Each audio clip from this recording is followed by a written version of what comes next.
Hello, everybody, and welcome to today's panel webinar on insider threats, how to prevent, detect, and remediate insider attacks. Thank you for joining us. My name is Holger Schulze, and many of you will know me from managing the information security community on LinkedIn, and I'll be a moderator today. Now, without further ado, let's get started. Highly publicized insider data thefts and security breaches highlight the increasing need for better security practices and solutions to reduce risks posed by malicious insiders as well as unintentional insiders. So earlier this year, our 350,000 member InfoSec community on LinkedIn conducted a comprehensive survey on the state of insider threats, to find out what's really going on and what's working to prevent and mitigate insider attacks. First, I'd like to welcome our panelists, and I'd like to ask each of our panelists to very briefly introduce themselves. First, I'd like to welcome David Green at Veriato. Hello, David. Hello, I'm David Green, Chief Security Officer for Veriato, and I'm happy to be here. Thank you. Thanks, David. Thanks for being a panelist on our webinar. Next, we have Salim Hafid at BitGlass. Salim. Thanks, Holger. Yeah, Salim here. I run product marketing here at BitGlass, and I hope you all enjoy the webinar. Awesome. Welcome, Salim. Next, we have Javad Malik at AlienVault. Javad. Thank you, Holger. Thank you, everyone, for being here. I'm Javad Malik. I'm the security advocate at AlienVault. Awesome. Next, we have Mike McKee with Observeit. Mike. Hello, everybody. It's Mike McKee. I'm actually calling from Tel Aviv right now, where Observeit was founded. Normally, I'm in Boston at our U.S. headquarters, but appreciate the opportunity to dial in and join everyone on this conversation. Thank you. You certainly have much better weather over there. Much better weather. Next, we have Krishnan with DTEC Systems. Krishnan. Yes, good morning, Holger. Glad to be on the webinar. Krishnan Natarajan with DTEC Systems Marketing. We're here in San Jose, California, and the weather is actually pretty good. Nice. Thank you, Krishnan. Next, we have Sean Roth with SentinelOne. Sean, welcome. Hi, good day, everyone. I'm Sean Roth. I run product marketing for SentinelOne, also based in California, and very grateful for the weather here. Keep rubbing it in. Thank you, Sean. Just for background, I'm outside of Baltimore. While it's sunny, it's actually pretty chilly today, so for what that's worth. And finally, we have John Yoon at Palera. John, welcome. Hi, everyone. This is John Yoon, Director of Marketing at Palera. And I think the insider threat is a very important topic, so thanks for Holger to kind of coordinating the webinar, and thanks for everybody for attending. Thank you, John. Appreciate it. Now, to set the stage for our panel discussion, let's take a look at the big picture first. A majority of security professionals saw a rise in insider attacks over the last 12 months. And according to our cybersecurity survey results, this rise in insider attacks is primarily due to a combination of three factors. One, insufficient data protection strategies and solutions. Two, the proliferation of sensitive data moving outside the firewall on mobile devices or through remote access. And three, a lack of employee training and awareness. Now, let's dig a little deeper. And let me first ask our panel, and let me ask David at Veriato, the first question that's coming in from our audience. David, the question is, what can companies do to mitigate their exposure to insider attacks? David? Thank you, Holger. First and most important is probably to build the team. We need inclusion from executive, legal, human resources, information technology, and security to build team members to focus on this. Next, we need to assign risk levels. Risk levels assigned should be aligned with specific level of monitoring. And then we need to identify inappropriate behavior, for example, shifts in communication, shifts in behavior, and possibly have a policy for employees to report concerning or disruptive behavior by coworkers. And last is to establish insider monitoring. Which employees do present the greatest risk, and then assign a level of monitoring to those individuals based on their risk level. Perfect. Thank you, David. Now, one of the key findings from the Insider Threat Survey was that 74% of cybersecurity professionals consider their organizations moderately to extremely vulnerable to insider threats. And that, by the way, is a 7 percentage point increase over last year's survey, so significant. And most of the increasing insider risk is, according to the survey, driven by a lack of, employee awareness and training, insufficient data protection strategies, and the dramatic increase of data on mobile, devices, cloud access to data, and sensitive data leaving, the scope and control of the organization. Let me ask Sean at SentinelOne the next audience question here. Sean, with the majority of respondents feeling vulnerable to insider threats, do you have any recommendations to make them feel and be more secure? Sean? Yeah, I think generally speaking, it's fair to say that, the infrastructures that most organizations are responsible for today are so complex, and there really are several key vulnerabilities there. I think the best overall approach is really taking a holistic view of the infrastructure and really seeing where those vulnerabilities are. One of them that we've identified, and of course our mission as a company is really focused on the endpoint itself. When you think about today's endpoints, meaning user endpoint devices such as laptops and desktops and of course servers, we live in a very, very mobile, fluid and flexible IT environment. And so, connecting to all kinds of different networks, and then of course, from a user behavior perspective, multitasking and, perhaps working at such a speed where you're not necessarily aware of how your system is vulnerable and being susceptible to an attack and perhaps in the example of a phishing email, which enables a piece of malware to be dropped onto the system and then using that system as a springboard to other systems containing more sensitive data. So that's one area where, from our vantage point, organizations really need to focus on better securing and better protecting. It definitely is a combination. I think all of us would be in agreement on the panel that it is a combination of training our people and accepting that responsibility across the organization to limit those user-related vulnerabilities. And as I said before, taking a holistic approach to protection, identifying areas of vulnerability that need immediate attention, and then going from there. Perfect. Thank you, Sean. The next question I'd like to direct to Mike at Observit, and the question is, talking with CISOs and other security professionals, what best practices have you seen in implementing an insider threat management program to reduce vulnerabilities? Mike? Yeah, thanks, Holger. So first and foremost, it might sound obvious, but first and foremost is to get organizational buy-in. In that, it's a little bit like alcoholism. The first thing you have to do is admit you have a problem. And getting that organizational buy-in from the top that obviously security matters, and within security, insider threat matters is extremely important, because that can lead to the second point, and technology vendors don't often say this, but I often talk about people, process, and technology, and I really think about it in that order, meaning understand the people side of it, understand the process side of it, and then put in the technology. So make sure that there are governance policies in place, make sure there are processes in place if anomalous behavior pops up, and what you're going to do with it, and how you're going to work cross-department to look for those people. It's extremely important to not think the technology is going to solve the problem, but really think about it from a people, process, and technology perspective.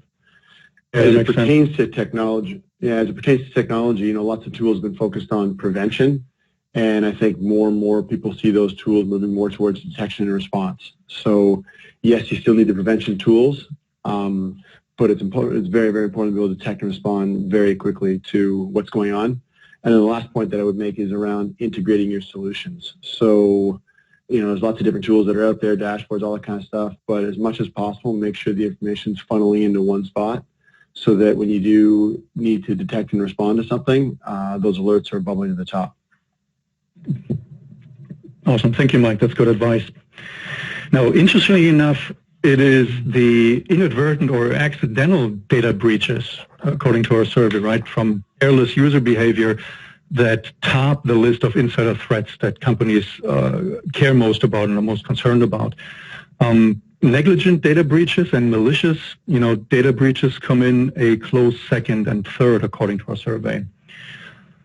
There's a couple of questions on this topic coming in, and the first one, Salim, I'd like to ask you, Salim at BitGlass, why is careless user behavior perceived as the greater threat over malicious users?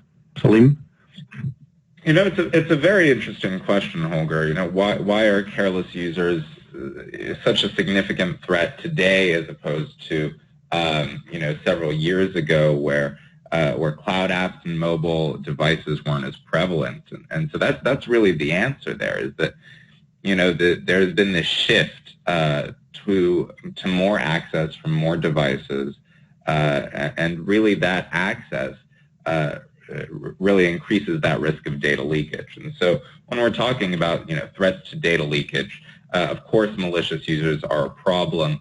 Of course you want to quickly identify those malicious users and take action. But it's just as likely that a careless user will, say, share a file externally using Office 365 or G Suite or one of these cloud applications that are really built for collaboration, right? Are built to share files externally, are built to enable access from any device, anywhere, and that can really pose a massive risk to organizations. So when we're talking about inadvertent data leaks, data breaches, that's really rooted in the sort of this new data reality where data is going everywhere, data is accessible from everywhere, and organizations do need to find ways to mitigate that threat, to protect those endpoints that can now access that data from outside the corporate network, to protect that data at rest in a cloud application like Office 365, and to ensure that all of that traffic is protected, not only when it's in the cloud app, but also as it comes down to a device, be that a managed device or an unmanaged device. Thank you, Salim. Good examples. And let's stay on that topic of types of insider threats. And I have a question here I'd like to ask Javad at AlienVault. Javad, the question is, what other types of insider threats are you seeing a lot of? Javad? Right, yeah. So that's a really good question. And it really depends on different companies and how they actually slice and define insider threats. So, I mean, these three are the most common in terms of, like, you have the careless insider, the non-malicious, or the malicious. So that really goes along the intent sort of curve. But what we also see a number of companies is speak about the compromised insider, and that could be either from a technical perspective where someone's been phished or something and their credentials have been compromised. So you have it's an external actor, but they're masquerading as an insider because they've got their credentials. And so that kind of like, for many companies that also falls under the insider threat perspective. And then we also have the human compromise. So, someone could be blackmailed or just forced or coerced into doing something. And because the motivations are different, some of the actions are different because they're taking instruction as opposed to operating on their own. Recently, I was working with a company, and that was the case where they found a couple of people in their call center that had been compromised in order to sort of leak details, and it wasn't for any of their personal gain, but they were doing it under duress. The other area is really like third parties and considering, because oftentimes when you give third-party access to your system, they become part of that wider insider network. So monitoring them in the same banner is also quite important.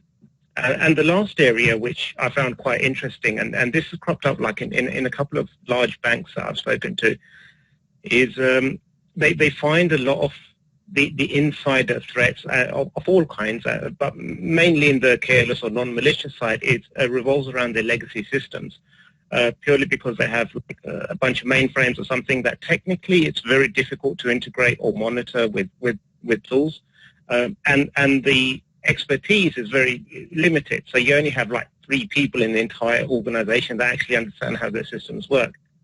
And so it's very easy to become complacent or lazy or push in changes into production without going through due process because no one else understands it, and that's where you have the potential for some large outages to occur. So those are some of the other broad areas that we see. Definitely a lot of that get bucketed into the insider threat portfolio.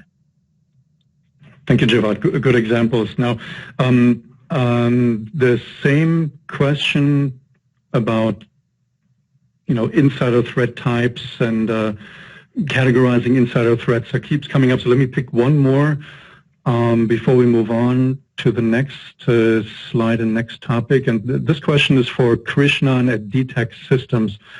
Krishnan, are the survey results consistent with your experience in identifying and categorizing insider threats? Krishnan?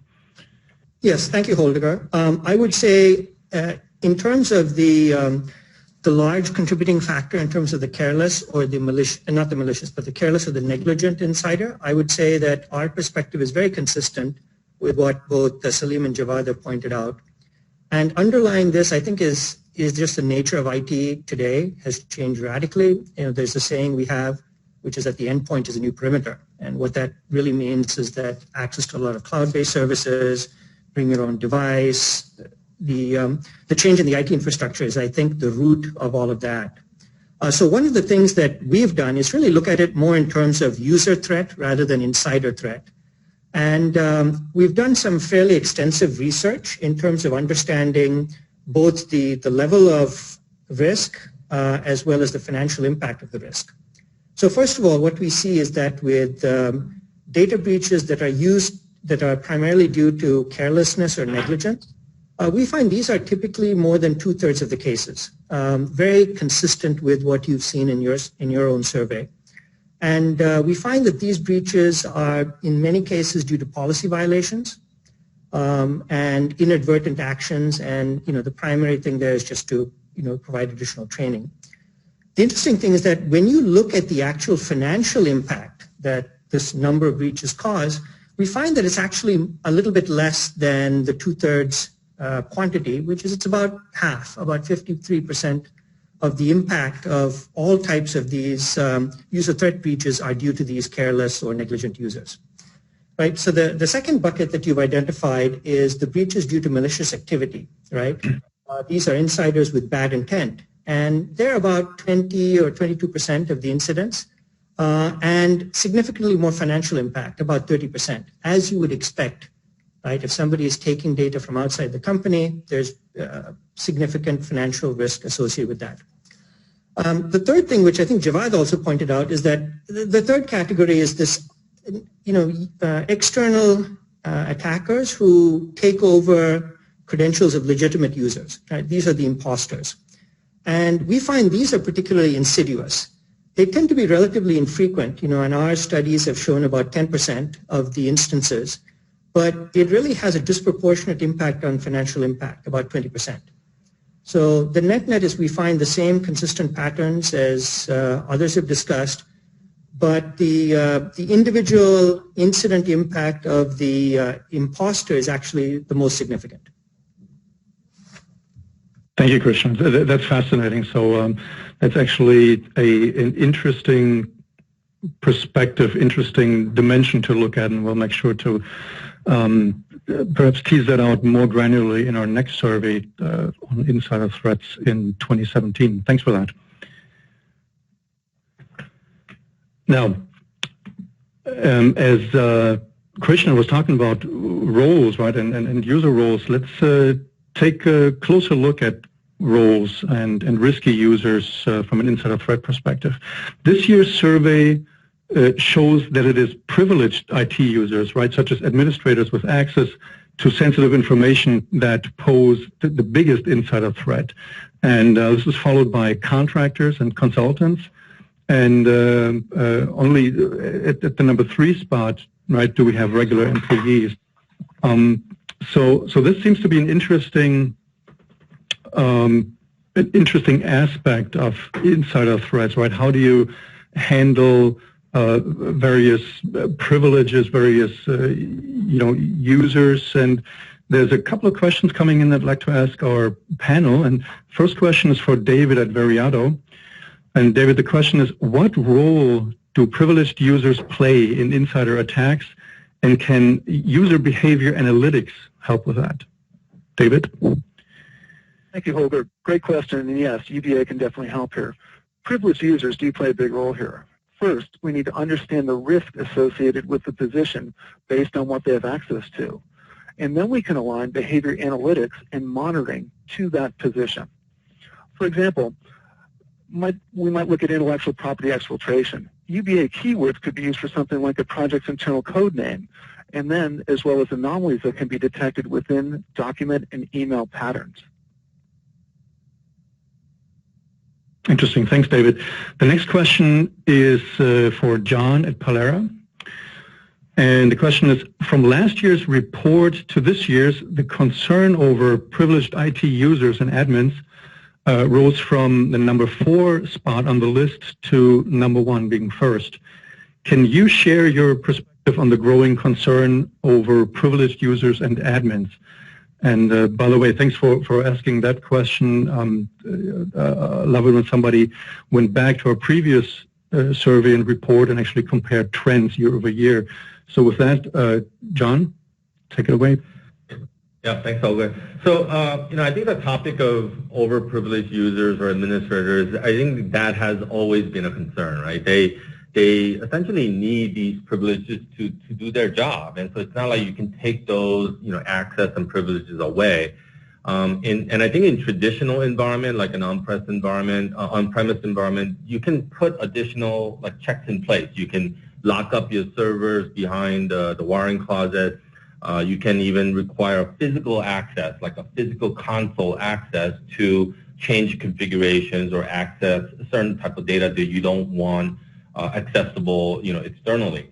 Now, I think as organizations adopt cloud and cloud services, whether it's infrastructures or otherwise, I think they have to rely on the administrators and privileged users more.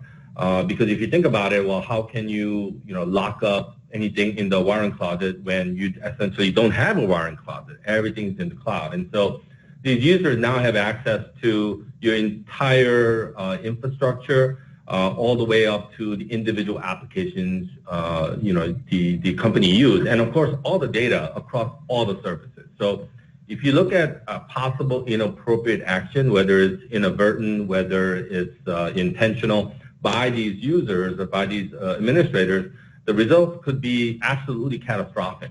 Right? They can delete your entire cloud environment. They can delete the storage. They can delete data or copy data. Right?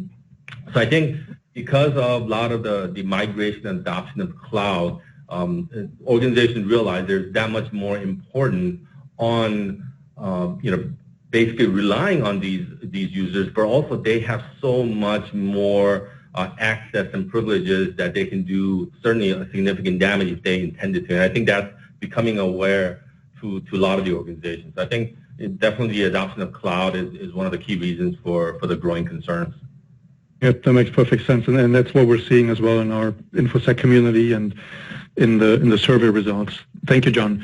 The next question coming in is for Mike at Observit. And the question is, what steps can companies take to identify risky users? Mike? Yeah, thanks, Holger. So I think David mentioned earlier around user behavior analytics, and the core of that is establishing a baseline for user and finding out anomalous behavior against that behavior, which I think is definitely a good way to identify risky users. I also think, and it's maybe a little bit less complex than that, but rules-based alerts and making sure you have those tuned to quickly detect concerning behavior. And I actually was taking a look at your slide here, Holger, and looking at privileged IT user admins being the riskiest users, and I actually doubled back at a report we just got from a bunch of customers that called into our support site asking, and we asked them, hey, which rules do you use most often and which alerts do you set? And it was funny, almost all of them were around privileged users. So many organizations have privilege creep. So having rules set up that alert security folks to privileged users granting access to other people is a good alert that can identify risky behavior. Elevating privileges is big. Unauthorized access or unauthorized activity on servers, whether it's just something as simple as going to internet access or doing a reboot, can often be a sign of a risky user, risky behavior. So, as I said, just making sure that the rules are set up to alert you very quickly. You kind of like see the smoke before the fire. As it comes to the general business users, and this is going to be contractors or regular employees going across the top of the slide. Simple things like going to cloud file sharing services, going to concerning sites, downloading software, which all seem small, but like I said, are often the smoke before the fire. So I think complementing user behavior analytics with rules that detect concerning behavior is important.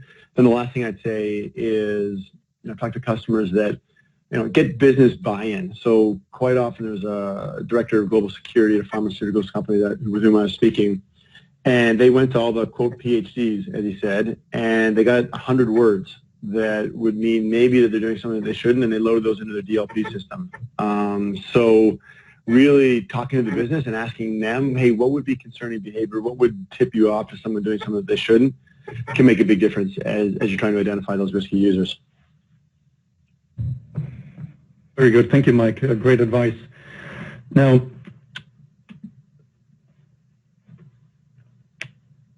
well, next we asked our survey participants, how difficult is it to detect and prevent insider attacks compared to, say, external cyber attacks, right?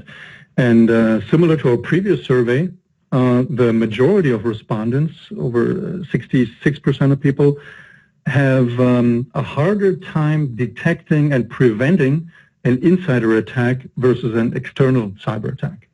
And the key reasons for the difficulty in detecting and preventing insider attacks are that insiders often already have access to the very systems and sensitive information.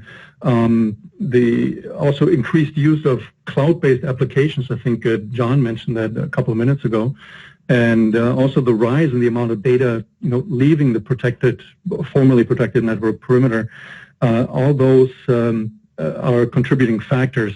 And let me pick an audience question here that, this one is about shadow IT and leaked credentials. So Salim at BitGlass, let me ask you, what are the go-to solutions for organizations struggling with leaked credentials and shadow IT? Salim? Well, shadow IT is really only part of the problem, right? And so, of course, you have some of these applications in use in an organization, like Dropbox or Box or Slack, applications that employees take it upon themselves to use because they're more flexible. They can be used on a mobile device. They're not as cumbersome as the solutions you may already have deployed in your organization. And so is that a problem? Yes. But is the solution to that to simply block those applications? Absolutely not. And so what organizations really need is solutions that work across sanctioned applications, but that can also protect data regardless of what application it goes to, right? So a solution that is focused on data-centric security as opposed to device or application-centric security. Of course, the old model was to rely on maybe the native security built into your premises-based, application or, add a firewall or what have you.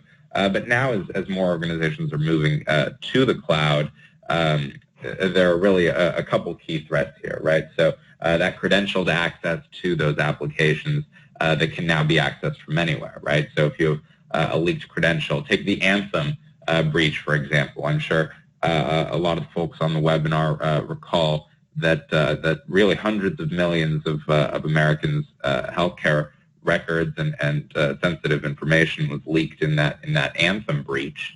And that was the result of a privileged user, as we just discussed on the previous slide, having compromised credentials, and those compromised credentials being used to access an application that stored some of that sensitive data.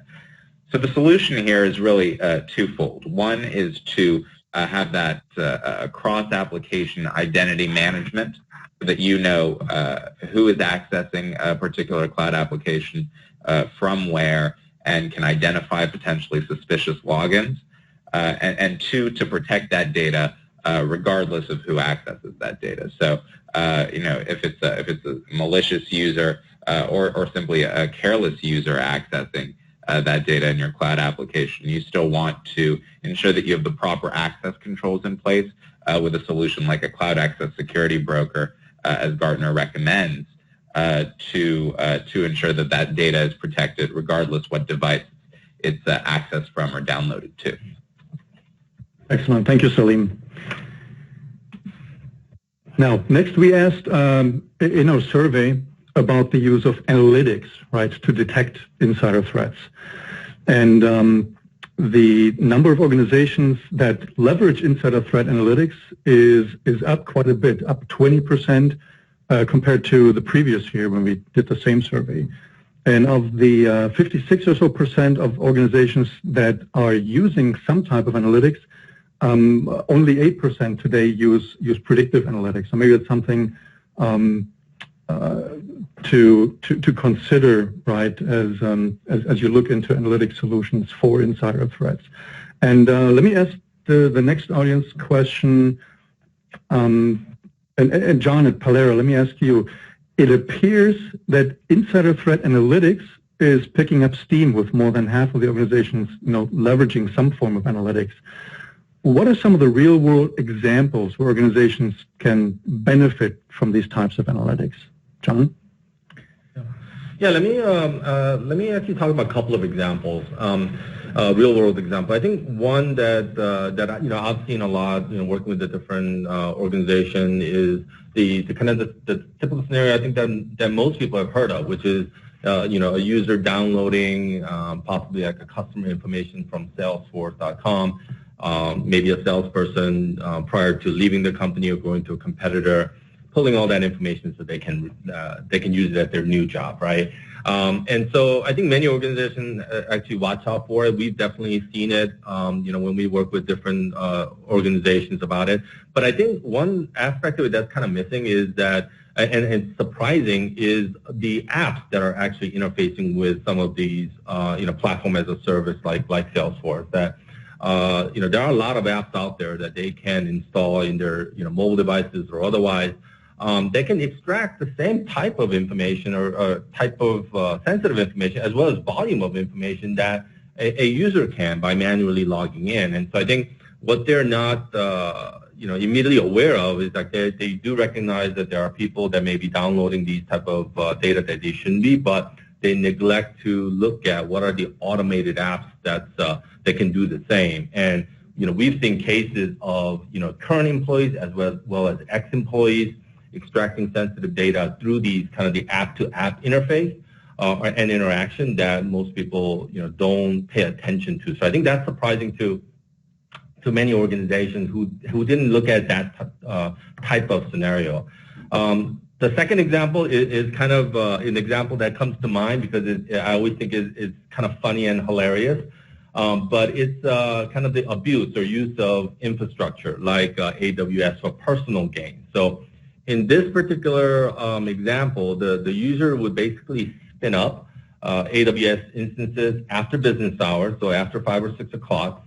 And what he would do is he would use that instances for Bitcoin mining, right? So he would get paid on the back end for these computing power. And what the individual would do is basically tear down all the instances before the start of next day. So early the following day, he would basically tear everything down so you won't really notice any new instances of your cloud compute unless you really look for it. The particular company is based in the U.S., and this individual basically would spin up these instances in Asia. So unless you are looking for it, it could easily go under the radar. And then the way we kind of detected it is combination of like user activity monitoring to figure out what they're doing, as well as monitoring the data and the resources and the spike on that, and looking at those data points automatically, and we're able to quickly identify the incident. So, I think these type of incidents happen a lot in real world scenarios. The reason that I remember it vividly is the whole concept of using it for Bitcoin mining, which is somewhat different than the normal use cases. But I think those are a couple of the real world examples that come to mind. Excellent, thank you, John. That's a brilliant example. I love it. Nice example of abusing access to resources, right, for monetary gain. Very different, right, from the other examples we mentioned earlier about data theft, right, and other ways to monetize an organization's asset. Now, in a survey, we next asked what are the most effective security tools and tactics to protect against insider attacks. And it turns out that policies and training are considered the most effective tools in protecting against insider, attacks, insider threats. Identity and access management and encryption of data, both at rest and motion and in use, round out the top three answers to this question. On the same topic, let me ask Javad at AlienVault. Javad, what other tools or methods would you recommend to detect and prevent insider threats? Javad? Oh, right, yeah. So this is another really interesting question, and it's got many layers to it. I suppose to be effective, I think even with these ones, we have to look at the effectiveness of it. So policies and training is really important. But it's also important to understand what the organizational buy-in is and what the level of comfort is. A company might be, some companies might be comfortable in doing very sort of granular kind of monitoring of all user activities. Others want to keep it at more higher level. They don't want to invade any personal space of the user and what have you. Also, within that, I think having a defined kind of reporting or / whistleblowing. So if an employee sees or suspects one of their colleagues or something is doing something untoward or what have you, as part of the policies and training, they should be aware of how they can report it and what have you. Beyond that, I mean, a lot of companies from a technical perspective have a lot of basic tools already in place. Like Mike mentioned earlier, just having a rule-based alert system is often quite effective if you know what you're looking for. Similarly, looking at things like outbound traffic or east-west traffic, file access patterns, things like that really do help to build up a picture of what's going on. And it will be kind of specific to your organization. Sometimes it's the low-tech solutions that often have the biggest impact.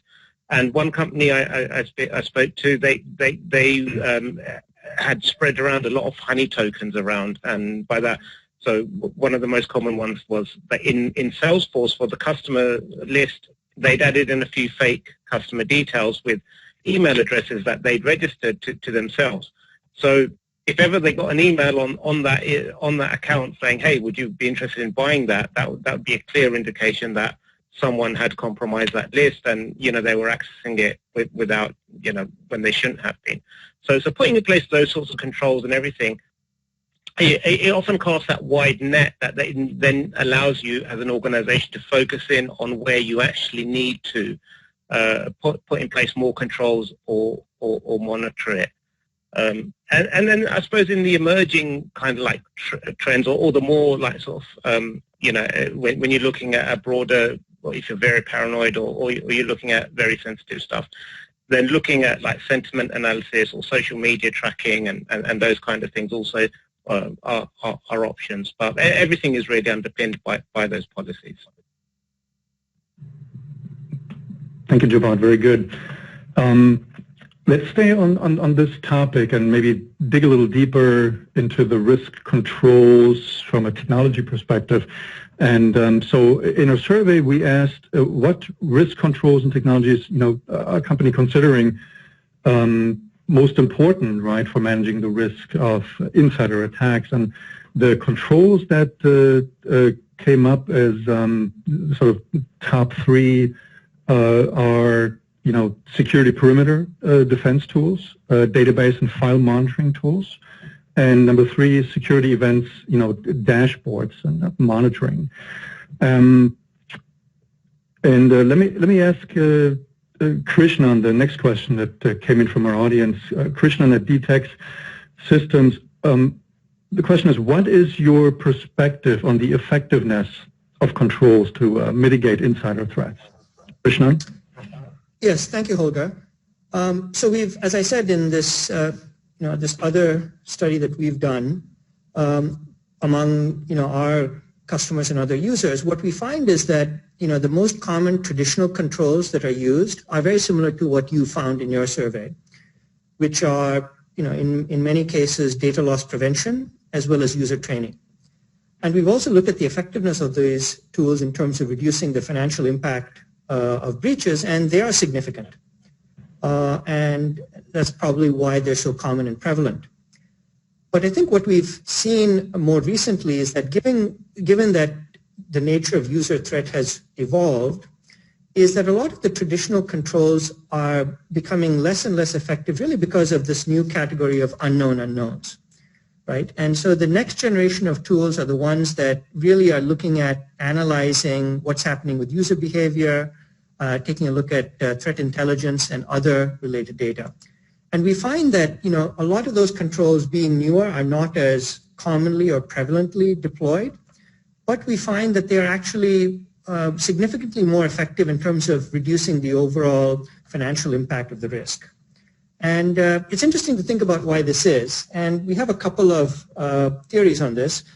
One of which is that in this new IT environment, as we talked about, given that the endpoint is the new perimeter, it becomes increasingly critical in terms of building out your controls to focus on user data, endpoint data, right? Because that really is effectively the new perimeter of the organization.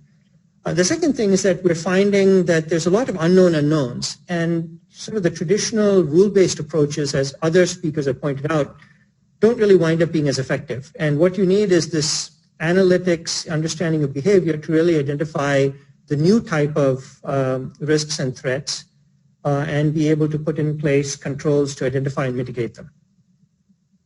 So that's, in summary, what we found, is that new generation of controls are becoming more effective, although they're not as commonly deployed. Very good. Good data, good finding. Great advice. Thank you, Krishnan. Now, let's take a quick look at some of the key barriers, and many we already touched on over the last couple of minutes. But similar to our last survey, the biggest perceived barrier, right, to better insider threat management is organizational in nature, right, starting with a lack of training and expertise. And that goes back to an earlier comment about it's people first, right, processes, and then technology.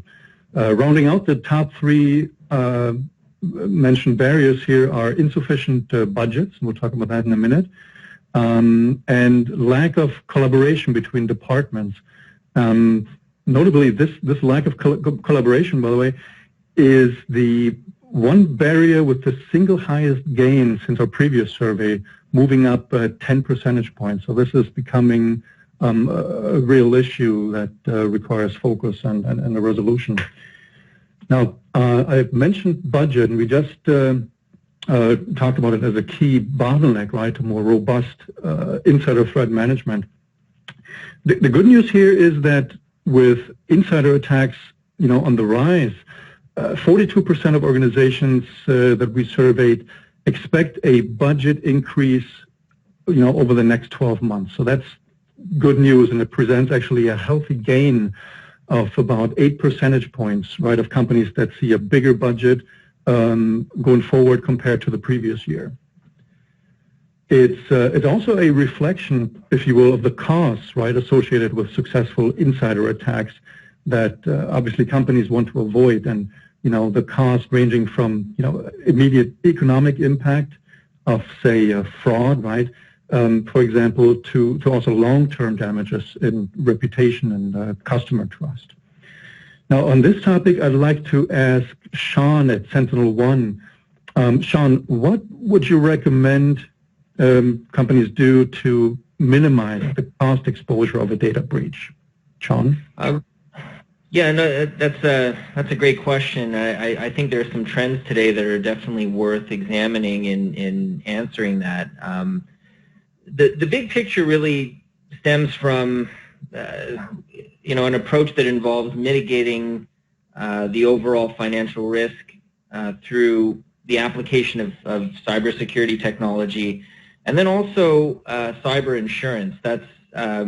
That's an area of spend which, from some of the studies that we've seen, is vastly outstripping the growth in spend year over year in cybersecurity tools. And the overall dollar figure of spend on security tools is extremely high, but the rate at which that is growing is probably in the 3 to 4% range versus spend on cyber insurance, which is a much smaller percentage overall, but is growing at a rate of 50 to 60%. And so I think it really involves spending on the kind of solutions where, going back to some of the previous discussion, really serve to mitigate the risk of a successful breach in areas that are particularly vulnerable. And again, the endpoint, the user endpoint and also servers are one such area, if not the top area for many organizations. That involves taking an approach which has several different layers of protection. So, speaking directly to protecting the endpoint itself, being able to prevent threats up front, having a more advanced means. Today the application of machine learning is pretty prevalent. That involves being able to identify certain types of malicious behavior against the backdrop of what our tools learn as normal behavior on a particular system. And then having the means of being able to make sense of all that data very quickly to make decisions to mitigate and remediate those types of threats. So that's definitely more the next generation endpoint protection approach. It involves looking at threats across the entire threat execution lifecycle. And so right off the bat, that's, as we see it, the best approach to mitigating the risk of a successful breach. On the other hand, looking at how to bring down some of those costs, a lot of organizations that we talk with are looking at different cyber insurance policies. They've gone out and they seek to put in place tools and technologies and programs that reduce their risk internally according to regulatory compliance and other best practices. But as a means of really protecting themselves, now organizations, and I think this is largely in response to the wave of ransomware attacks that we've been seeing over the course of this year and the past year. This is probably one type of attack, I think, that is driving that that spend on insurance. Means of just protecting themselves against possible lawsuits and other types of damage. Now that we see an attack such as ransomware, which actually has a hard dollar cost attached to it if an organization seeks to recover their data by paying that ransom. So overall, this is really a question of having the right technologies, tools, and processes in place, and then looking at mitigating the financial risk through cyber insurance, and also asking software vendors or any cybersecurity infrastructure vendor to guarantee their solutions. And that's one thing that we've done is we've offered customers a financial guarantee in the event of a successful ransomware attack, meaning one that's not detected or mitigated, that they're compensated. Underneath that is an insurance policy. So I think the conversations are definitely changing, and this is one area where we see a lot of organizations factor into their overall cost and a means of reducing the potential, the financial risk of a breach. Perfect. Thank you, Sean. I really like the insurance angle, right? To basically have a backstop at the end of the day if something does happen, right? You can insure against that risk. Thanks for those examples. Now, let's open the floor for Q&A. And if you haven't submitted your question, to our Insider Threat expert panel yet, you can do so. Using your GoToWebinar console. Just go to the questions panel and type in your question, and we'll try and answer all the questions that come in. Any questions that we can't get to, we'll follow up with you after the webinar. Now, the first questions I'd like to ask, actually all panelists, let's make this a round robin question, is the question is, what is your number one advice or best practice regarding insider threats that our audience should take away from this webinar? David at Veriato, what's your number one advice for our audience? I think assembling the team here is the biggest, actually having buy-in across the community, making sure that legal, HR, security, and information technology are all involved and have a plan. So that team can form, get the plan together, decide what the risks are, and then decide how to attack them and how to react when an incident does happen. Good advice. Thank you, David. The next panelist I would like to ask is Salim. What's your advice? Well, I think as organizations deploy more and more cloud applications, I think really the top priority will be to choose a security solution that provides visibility and control across all applications, right? And that sort of a cross-application solution will become increasingly important as far as managing and maintaining a security system that can provide that cross-application visibility, right? It's not just about identifying those insider threats. It's also about mitigating that risk entirely when it comes to the cloud, when it comes to unmanaged device access, and so having a security solution like a cloud access security broker is really valuable for that cross-app visibility and control to mitigate that threat. Excellent. Thanks, Salim. Next, Javad at AlienVault, what's your number one advice for our audience? So taking it more from a wider approach, I'd say insider threats to your organization will be just one of a number of threats that they're worried about. So unless your company is really, really hyper-focused on insider threats, I'd say take a broader approach to try and weave it into your overall security strategy. So having things like, segregated systems, architected systems that, make it harder for insiders to do something malicious, or building the controls into your existing monitoring controls, and having a response plan in place, I think is kind of like fundamental, because if once you have that in place and you've built it into your existing processes and you've architected for that, then you know where you need to invest further if you're not at that stage yet.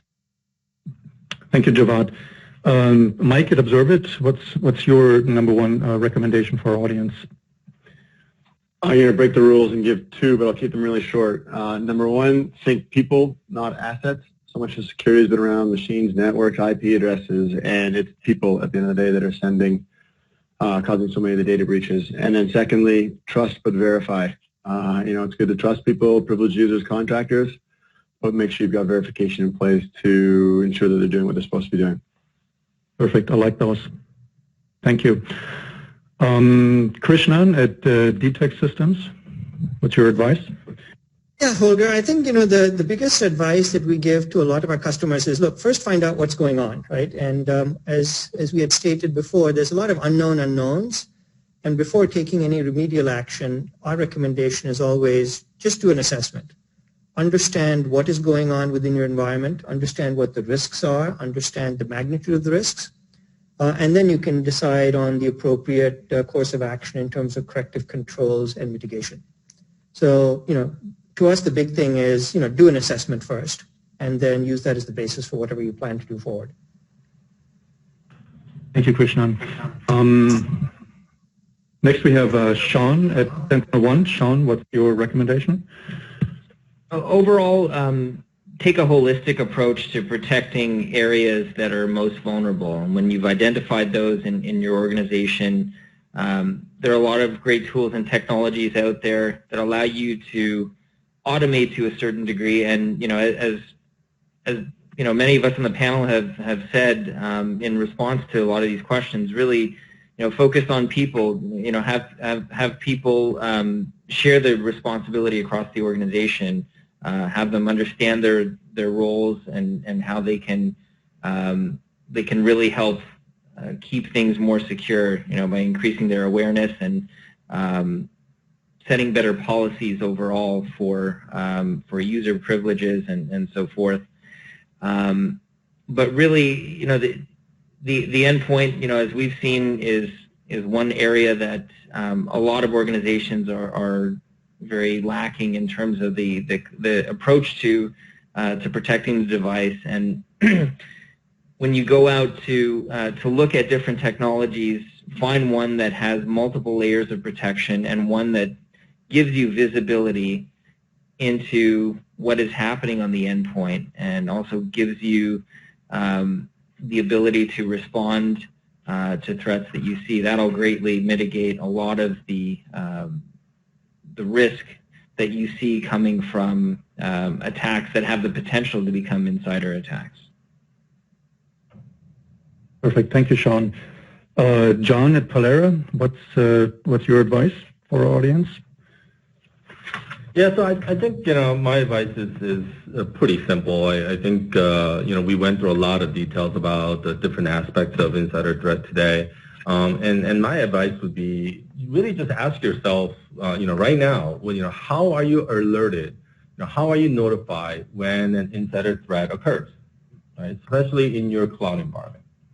Now, if that caused you any pause at all, if you're not sure how you're alerted, then I really recommend that you investigate different type of cloud security solutions out there that can, automate much of the monitoring, analyze a lot of the data, alert you in real time, and even in some cases, even auto-remediate these incidents.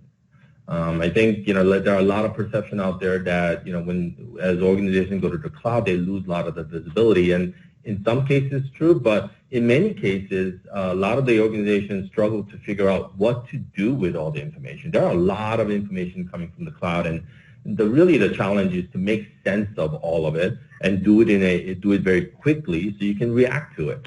And there are a lot of tools out there, definitely on the cloud security space. And so, ask yourself that simple question. How are you alerted today of insider threats? And if you can answer that really quickly and confidently, I would recommend you investigate the different tools out there that can help you answer that question.